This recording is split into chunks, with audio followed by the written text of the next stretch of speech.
កល្យានសនសាមធ្លាជោគប្រានរងញ័រហារទេយំយន់កាន់តែជ្រៅនៅតែមិនឃើញថ្លៃបងចំបែងពេកក្រៃក្រែងស្រីថ្លៃបែកចិន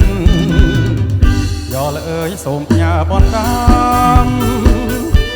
ទៅកែវមិនថាខ្ញុំនៅចាំមួយជីវិតខ្លាចតែចិនឬដូចចុងស្របងស៊ូទ្រាំរងចាំទាំងទងអំពើចាំចំឡាយតាមខ្យល់តើអូនឆ្លើយមិនដេចដែរ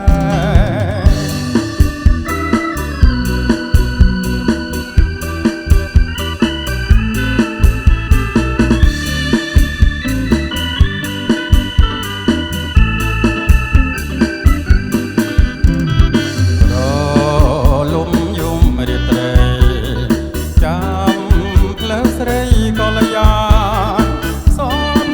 សាមធ្លាជោគប្រានរងញ័រហារទេយំយន់កាន់តែជ្រៅនៅតែមិនឃើញថ្លៃបងចំបែងពេកក្រៃក្រែងស្រីថ្លៃបែកចិន